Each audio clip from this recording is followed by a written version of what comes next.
Hello all, I'm Carrie. Welcome to my channel. The entirety of late fall through winter is spooky season to me, and I want to share with you how I made my Regency witch costume. The gown could be used for mourning, and I definitely feel like I'm in mourning for this year of the plague, 2020, but I'm also really into the witch aesthetic. The seed for a black Regency gown was planted in my head by my friend Vicky, who put my face in this historical portrait. She was doing this for a bunch of friends on social media, and I couldn't stop thinking about this gorgeous black gown and the gauzy sleeves. Right afterwards, a group of costumers started making fancy dress costumes from old catalogs, and I couldn't decide which was my favorite, so I melded them into a Regency witch. I used my favorite pattern for Regency, Laughing Moon 126. It fits me really well, and I wanted to try making the long sleeves in view B with silk organza. A friend notified me of black silk twill on sale online, and I knew this was meant to be. However, the silk is like slippery, slidey spider webs, so I had to flatline it with a sensible and non-wobbly cotton. You might recognize the striped cotton from the IKEA duvet cover in my previous video, Waste Not, Want Not. I had to flatline before I could even cut the silk because it was so squidgy. When I tried to cut straight lines before flatlining, even if the silk was pinned to the paper pattern, this demonic material somehow moved and I wanted to throw it in a fire. Instead, I cut the pattern out of the lining fabric, carefully smoothed that out on top of the silk, pinned it, cut out the rough shapes, then flatlined it with running stitches, and then cut the silk more exactly. And it worked. I used Thread Heaven to wax my silk thread. I've had this stuff for years and originally bought it for beadwork. I tried to sew most of the bodice seams by basting first, which is what you see here. Very easy with short straight seams like at the shoulder. I still had to pin, then baste, then sew the curved seams of the bodice front to side, and eventually skip the basting. I don't always follow the order of operations and patterns, but this Laughing Moon pattern has very clear instructions that make perfect sense to me. Not all patterns are so helpful as one might expect. I did make a separate lining for the bodice and just pretended that the flatline fabric was just the fashion fabric. The silk is so thin that the extra layer created no extra bulk, and bag lining helped me hide or finish all of the bodice seams. So now I am backstitching. I ended up hand sewing this entire costume because the silk is basically a liquid and I did not want to put it through my sewing machine. Once the seams were basted or pinned, I backstitched all of them to make sure they were very secure and could be worn tight against the body. The back stitch is arguably the strongest hand stitch, and I can make my stitches pretty tiny. There are many YouTube tutorials on how to sew basic hand stitches, so I won't go over that here. You might be able to see the dots on the striped fabric. I used a friction pin to note the 5/8 inch seam allowance to make sure I sewed these seams correctly. Later I draw the entire line on longer and curved seams. Once the bodice fashion fabric was sewn together, I carefully clipped and pressed all of the seams like a good little sewist. This silk might be maddening to work with, but it feels amazing, so super soft. Here's where I sewed the lining to the bodice fashion fabric along the neckline using a running stitch. Once I completed this step, I trimmed the seam to 1/4 inch, clipped the curves very carefully, turned the lining under so the wrong sides are together, pressed the neckline, and then used a prick stitch along said neckline to keep the lining in place. It was hard to film that last part because of the black thread and black fabric.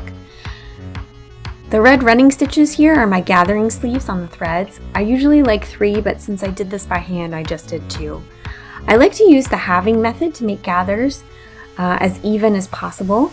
After pinning the ungathered portion of the sleeve to the bodice, I find the halfway point of the soon-to-be gathered part of the sleeve and the halfway point of the remainder of the arm side. Then I just keep doing this until the pins are no more than a half inch apart, sometimes a quarter.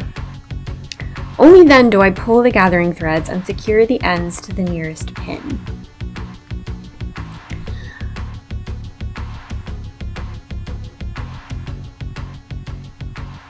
Sleeves should always be backstitched when hand sewing them in. Regency sleeves are much more forgiving than the more fitted 18th century sleeves that give me sleeve anxiety, but You still want to make sure they are securely in place. You should baste them in first though if you are not sure about their placement, because back stitches are much more annoying to remove if you make a mistake.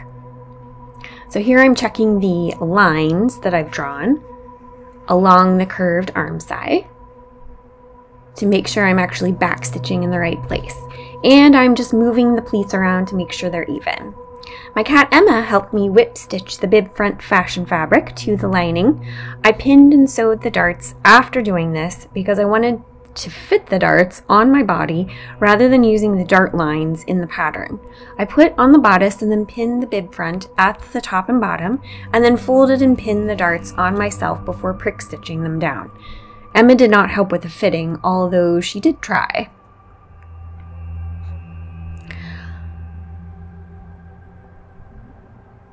She's like my little familiar, keeping the evil silk spirits away. And it takes a lot longer when she's helping me, but you know, that's what having cats is like. I thought I could get away with making the skirt panels just with the black silk, but it was so frustrating to cut and then try to sew them that I gave up and used the rest of the duvet cover to flatline them. I had to smooth the black silk out on my floor and then spread the cotton skirt panels over it, pin, baste, and then finally cut the silk. A lot of time and almost crying happened before I could finally use running stitches on these skirt panels and then pleat them. I still need to go back and make flat felled finished seams. You probably noticed the extremely fraying silk going on here. But without the cotton helping to make that silk behave, I think I would have just put this in a bonfire. Finally, I could sew the bib front to the front skirt panel. After this, I hemmed the gown, and it was technically done, but I wanted a fancier pleated bib front to emulate that historical portrait. I also made this black silk organza sleeves. I did not end up filming that because I was watching movies and other things with my son, but here I have this large rectangle of flatline silk and cotton, larger than I would need because it is better to have too much than too little. I like to pleat using a guide like cotton twill.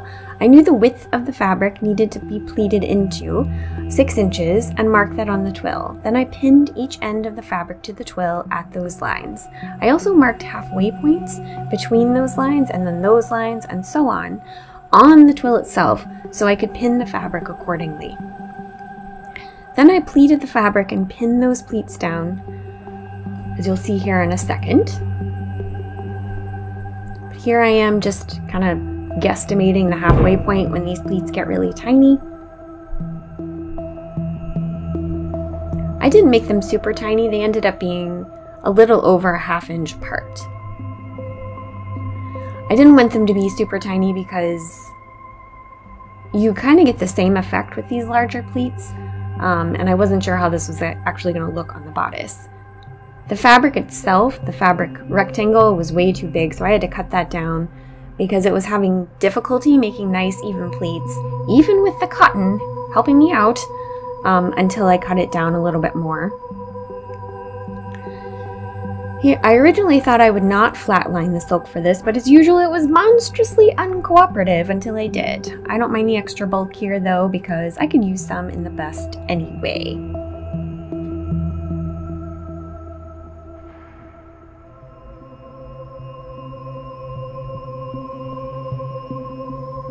Pin, pin, pin. I'm using glass head pins here in case I wanted to iron it, but I did not end up ironing it. Instead, I then basted the pleats to keep them in order while I fitted this piece to the bib front. I ended up leaving the basting stitches in, which is fine because I did not catch much of the outer black silk while basting anyway. I may be going overboard here, but by now I had invested so much time hand sewing this gown that I wanted it to look good, even if I was running around being witchy in it.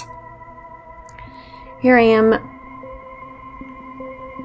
pleating or pinning the pleated front onto the bib, being careful not to pin my stays or the duct tape dress form.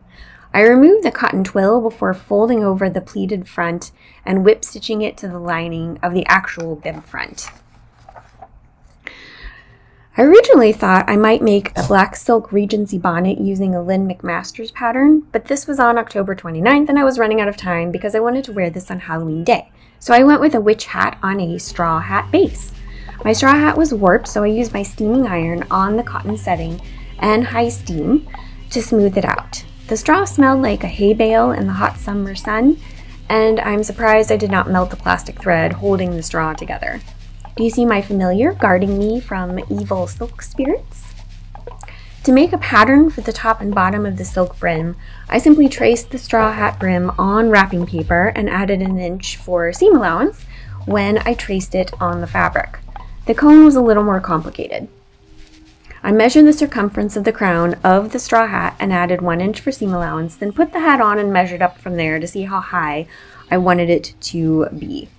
Then I drew a triangle with a curved edge that equals the crown circumference plus 1 inch, and the straight edges equal the height to the cone point that I settled on, 12 inches. I tested this cone and it didn't fit the straw hat crown, so I added a pie sliver by taping some more paper to the cone piece I just cut out, and that worked. So I recommend adding 2.5 to 3 inches to your crown measurement if you make a cone like this. I cut out 2 pieces of buckram for my cone, then carefully pinned them at the seam. I realize now that if the cone gets squished, I won't be able to just stick my hand in the inside to reshape it. Oh well. Starting at the point, I made big, ugly whip stitches to secure the buckram cone in place. In the background, you can see I had to pin cotton flannel to the silk to cut it out correctly.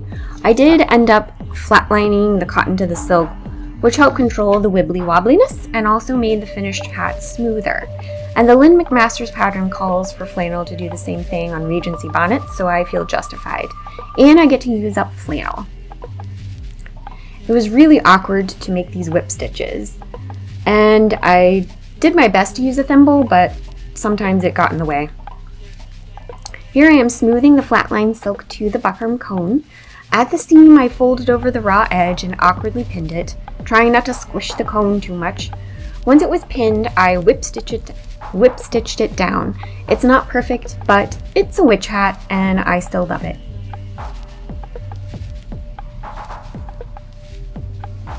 The silk itself is so, well, silky, and it's just lovely to touch and lovely to look at.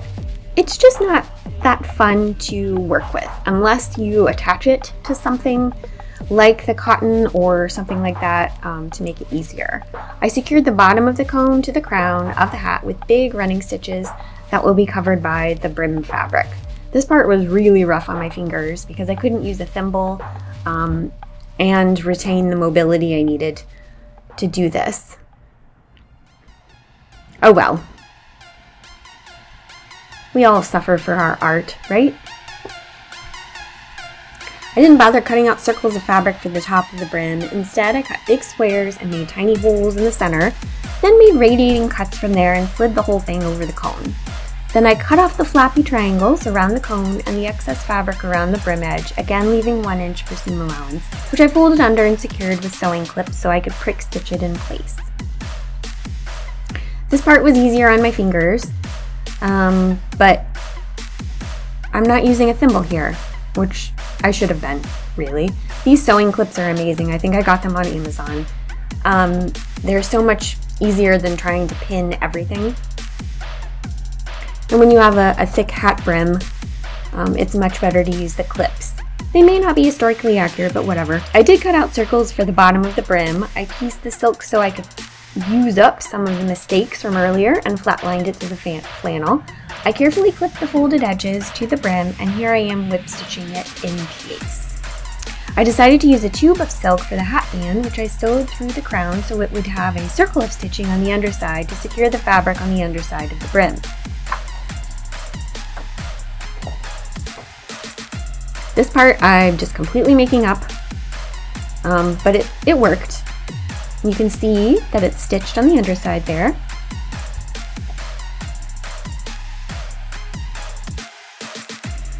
Then I made radiating cuts from the tiny hole in the center and glued those triangles to the straw with tacky glue. I'll add a lining later. Now it's Halloween and a gorgeous day to be witchy, in my backyard. My husband went outside with me and took video and pictures. He's got some really cool pictures that he took of me on his Instagram at gtyler5. And I put some on my Instagram too, at a Knight Sews. Thank you so much for watching. Please give this video a thumbs up if you liked it, subscribe if you want to see more, and please let me know if you have any comments or questions. Do you want to know more about any of the steps? Are you interested in making a witchy costume yourself? Have you ever made a witch hat by hand? If you have any hints or pointers that I may be able to use later, please do let me know. Thank you.